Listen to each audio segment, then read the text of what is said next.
নিরাপত্তায় আঁটাসাঁটা গোটা এলাকা। আলিপুরদুয়ার জেলায় স্থিত হাসিমারা বায়ুসেনা ছাউনি চত্বর সহ তার আশপাশের এলাকা এবং জেলার অন্যান্য এলাকায় কোথাও স্নিফার ডগ দিয়ে আবার কোথাও সড়কের নাকা চেকিং করে চালানো হচ্ছে তল্লাশি।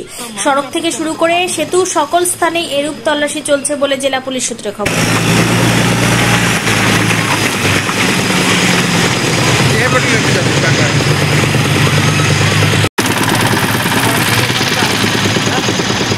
এগুলো কিন্তু রাখতে হবে।